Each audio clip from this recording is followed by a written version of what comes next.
Now we begin a series of reports on the threats to the Amazon rainforest, historic levels of deforestation, and this month, those record-setting fires have sparked global outcry. Amna Nawaz recently traveled to Brazil to better understand what's driving the devastation.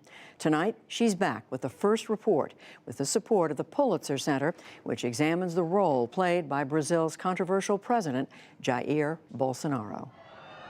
He's been dubbed the Trump of the tropics, both for his surprising rise to power and for a history of controversial and offensive speech. President Jair Bolsonaro swept into office in January, promising to jumpstart a failing economy by fighting widespread corruption and high levels of violence in Brazilian cities. There was a bit of a political vacuum left in the country. Latin America expert Monica de Boll at the Peterson Institute says for Bolsonaro, the timing of his candidacy was crucial to his win.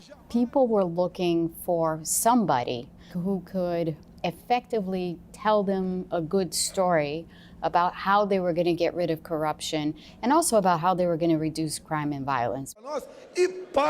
Over his 27 years in Congress, Bolsonaro built a reputation for holding far-right views and a thundering disdain for political correctness. Like in 2003, when he told a fellow Brazilian lawmaker she was not worth raping. The former army captain has long praised Brazil's former military dictatorship. He said he'd be incapable of loving a homosexual son and advocated for the use of firing squads to kill suspected criminals. But last September, Bolsonaro became a target of violence himself, stabbed in the stomach while campaigning for president. He survived, saying God saved him to lead Brazil, then cruised to victory weeks later by tapping into national outrage over a massive corruption scandal known as Operation Car Wash. The years-long probe uncovered a vast and unprecedented web of political and corporate racketeering. Several lawmakers went to jail, including former President Lula da Silva. Public backlash against the establishment was swift and severe. Brazil's democracy, while people still believe in it, they think it's been shaken to its core because of this corruption scandal. And therefore, Bolsonaro was pretty much the right person to appear at the right time for the conditions that were set in the country, but far from being the kind of leader that Brazil actually needs to get over a lot of the problems that it has. Now, 8 months into Bolsonaro's presidency, those problems still linger, says Eduardo Viola, a professor of international relations at the University of Brasilia. He's governing a lot over tweets, okay? Like Trump, more or less, okay? And so this many times create crisis. The most recent crisis, the anti-corruption candidate now faces his own corruption scandal. Leaked messages and audio allege collusion between prosecutors and a then judge, now Bolsonaro's hand-picked justice minister. An effort, critics say, to keep former President Lula locked up on corruption charges and out of last year's election. Recently, Bolsonaro, who was elected with 55% of the vote, has seen his support start to slip. Polls show only about a third of Brazilians now view his presidency positively.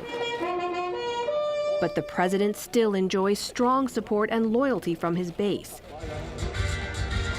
Thousands of Bolsonaro supporters took to the streets earlier this summer at pro-government rallies around Brazil, this one in Sao Paulo. I voted for change, and that's the way he conquered the masses. I think if he can do half of what he said he would do, then yes, he could succeed if there is no corruption. Now I see a person more honest, patriotic to command our country. The proposals that he has put in place, everything is beneficial for our population. But one group tracking Bolsonaro's rise in rhetoric with concern is the environmental community. I think there is a dangerous combination of an anti-science discourse and an anti-environmental discourse. Mercedes Bustamante is a biologist and professor at the University of Brasilia. She says Bolsonaro's push to open up the Amazon rainforest for more agriculture and mining threatens both the battle against global warming and Brazil's image and legacy as an environmental leader. Brazil made a huge progress in the last years trying to reduce deforestation rates in the Amazon. But now, as the economic situation in Brazil is not that good, the main argument is that environmental protection is stopping Brazilian economic growth.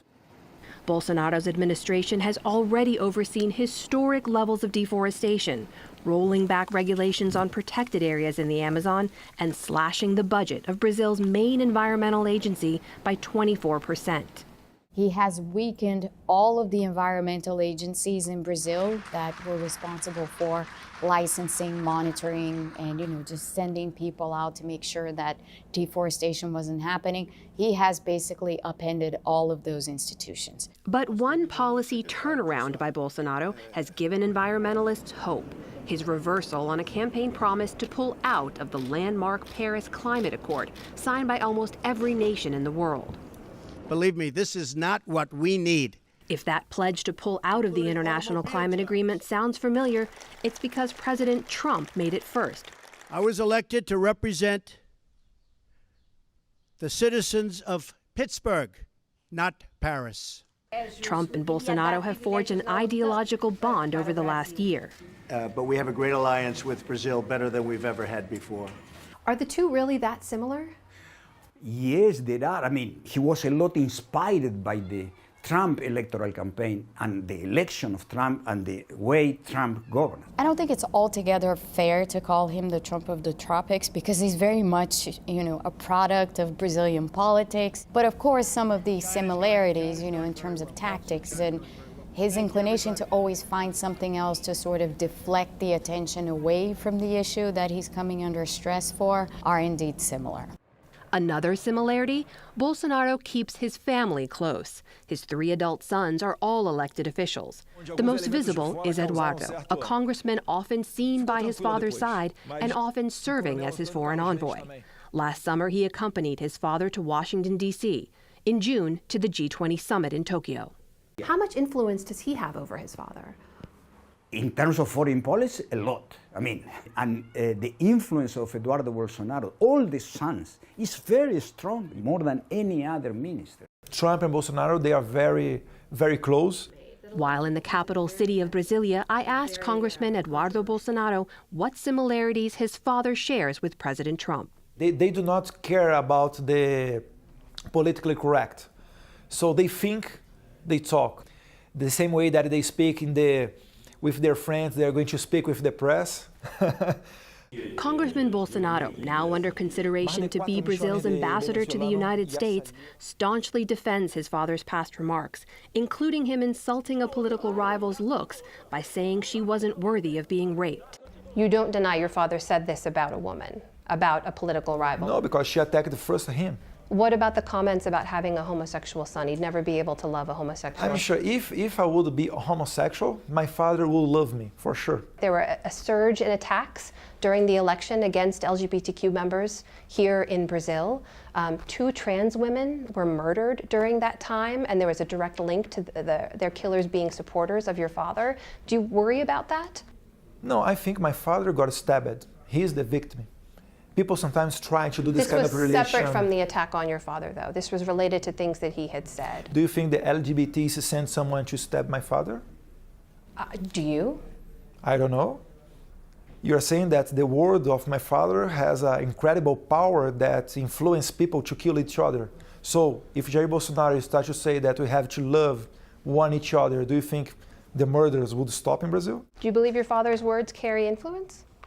I don't think that he has so much influence as people trying to do this kind of relation between murders of LGBT people. Poll numbers have been sagging recently. Are you worried that he's losing support? No, I don't see it this way. I think that to fix Brazil after 13 years of socialism, we are not going to fix it in a couple of months.